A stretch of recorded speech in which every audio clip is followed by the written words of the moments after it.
Thanks for staying here on News Desk. It's time to talk about what's happening in the world of technology. And Kobe Nkrumah is here. Whoever thought that we'll get to the point where the news will be read by a robot or some sort of artificial intelligence device? Well, China has developed one. I don't know if I'm excited about that. My job is a bit threatened. You know? But just tell us about this particular virtual technology they're developing. Okay, so it's a news network in China called Xinhua, and they decided to test an artificial intelligence news anchor. So what this AI does is that it studies over time an anchor that has been programmed, and then how the news is read, and then tries to simulate it and reads the news. So what they did was they gave it a physical appearance, so they can make it look like you, and then it would learn to speak like you, and then it does read the news like you. But it's not perfect. Right now it sounds very robotic, so people listening to find it difficult to understand. Imagine a Chinese robot speaking English. So if it were a Chinese, okay, let's say a Ghanaian robot, like maybe say Samsung, Foldable, that's how it sounds. Yes, that's like a robot. But I mean, knowing how technology goes, who knows? In a few years, we could have robots reading the news, and I'm not pleased. I think humans must find a way to become better. I think everybody should learn how to code, really, because very soon all we'll need to do is just program stuff to do stuff for us. That's basically it. Coding is even becoming easier. Robots are coding, so you can code a robot to code for you. So just do the simple stuff, and then the robot does the more complicated stuff. This is getting really interesting with all this coding. But let's talk about Samsung, because they developed a foldable phone. Yes. Can it get any better? You know, for a while, we thought that the technology world had plateaued. We thought we were not going to get anything besides all these same looking phones. You know, now, at least with a foldable phone, I don't think the boys in Circle can make a bar of soap foldable phone. You know? You can never tell, my dear friend. But basically what they did is they made a phone that opens up into a tablet. So when you close it, you have your screen on the front, and when you open it, there are two screens inside that unravel a full tablet. And there's no seam in the middle, so there's no division in the middle of the screens, although it's folded. That's how amazing it is. Well, they've been demonstrating this technology. You know, Samsung is the first company to bring the curved edges on the phone, the Note Edge. That was when they started this technology, when they started bending the screen around the phone to show you what was possible. And they demoed this about 3 years ago, that they had been able to create screens that could flex. And now they've done it. But what they showed was just a camouflage device. They didn't want to show the actual device so competitors would copy them. I know. Okay, talking about competition, it appears Facebook is starting a fight that I'm not excited about, because Facebook has admitted that it's asked employees to use Android smartphones. You're encouraged to use Android smartphones instead of iPhones, but denies claims that is because Apple CEO Tim Cook infuriated Mark Zuckerberg. Mark, if this is true, he's being petty. But, I mean, the explanation is, you know, apps on the iPhone, because a lot of people in Silicon Valley and the tech people, a lot of them use iPhones, so they pay a lot of attention to the iPhone. So when they're developing apps, they're always seemingly better on iPhones than they are on Android. So according to them, we want our developers to focus more on Android so we can make the Android experience better. Okay. But there's also the other side that says that Mark is just pissed that Tim Cook said, you know, he wasn't paying attention to his people, and the Cambridge Analytica scandal and everything was mad that Tim Cook would bash him. But there's a lot of rivalry in the tech world.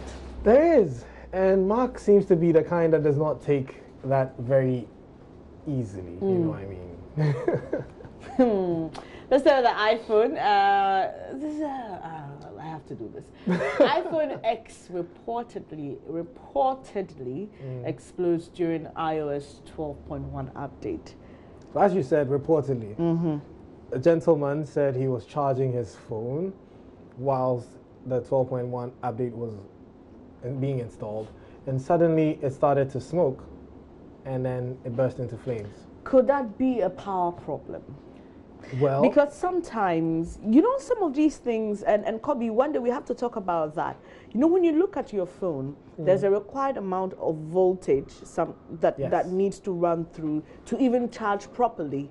And we have people putting their cords into different heads. For example, someone says, "Oh, can I get a charger head?" Says, "Oh no, I use an iPhone." Yeah. Oh, you can use it anyway. Yeah. And then they stick an Android cord into an iPhone head, and some of these things do happen as a result of this. But is iPhone investigating this? Yes, they said they will investigate it because it's definitely not expected behavior, which I agree with them. Phones are not supposed to smoke, first of all, or explode.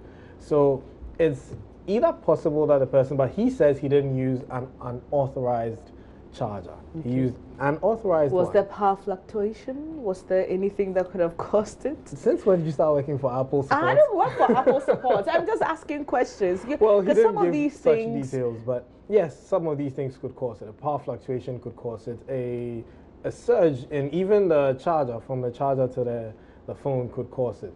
But as it stands, I like where you came from, that you could probably be using a charger that you think is original but does not come from Apple or does not come from any of the mobile manufacturers. There's a lot of grey market accessories in the market, and people buy them thinking they're originals. It ends up giving them problems. We need to help you understand how you can use your chargers better and also get the right ones, Kobe. I think that we should do that some other time. What else is happening in the tech world, Kobe? There's so much happening, and I'll tell you next week. All right, we'll be expecting more of that, and do stay with us here on the Joy News channel, and also stay with Kobe, because on Joy 99.7 FM on Tuesdays, he's got Geek Squad. Yeah, and we do everything technology. Now, technology is changing everything today, from the way we interact among ourselves as a people to things as intricate as remotely turning off your iron in case you left it on the ironing board before leaving home today. That's if you didn't put it off.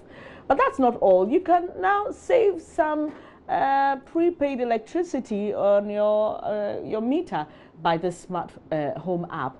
We tell you how, and Komla Adom has the rest of the story.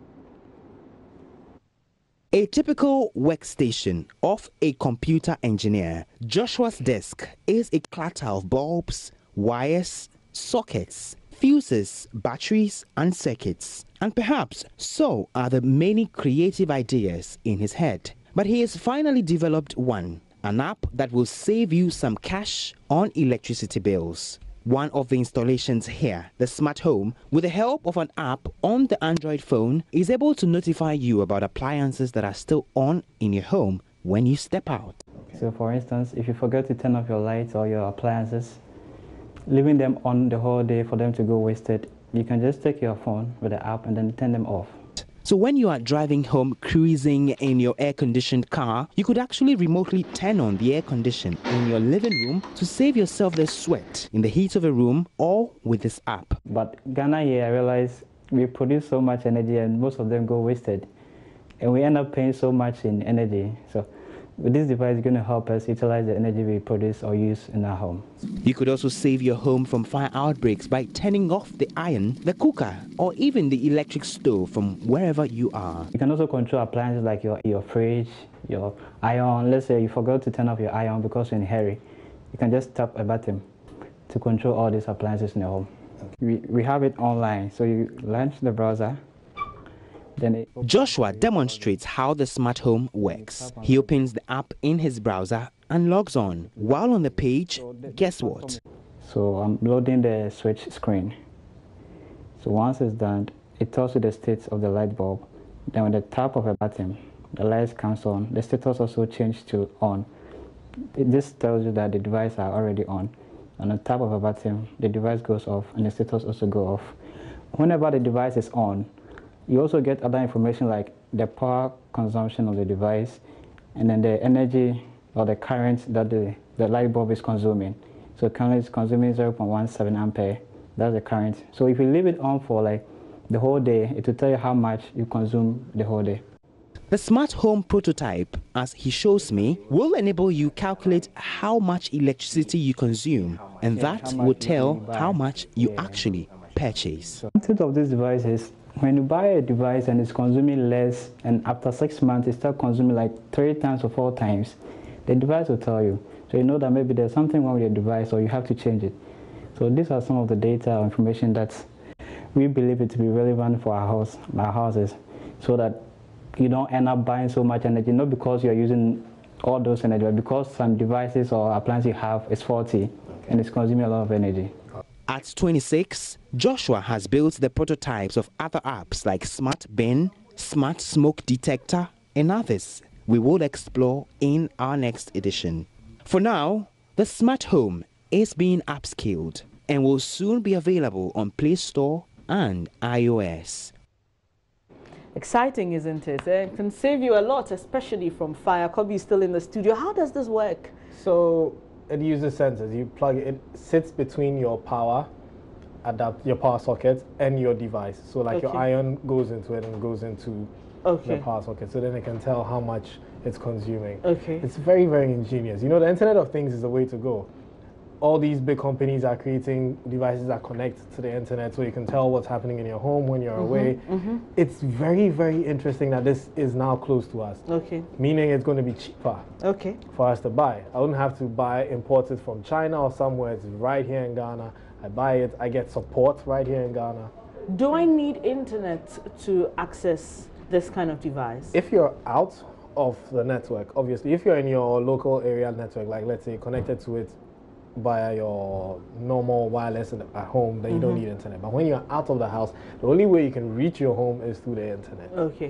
But the device that stands between the power source and the appliance also needs to be on and also needs to have internet. Yeah, but I mean that's why we call it the Internet of Things.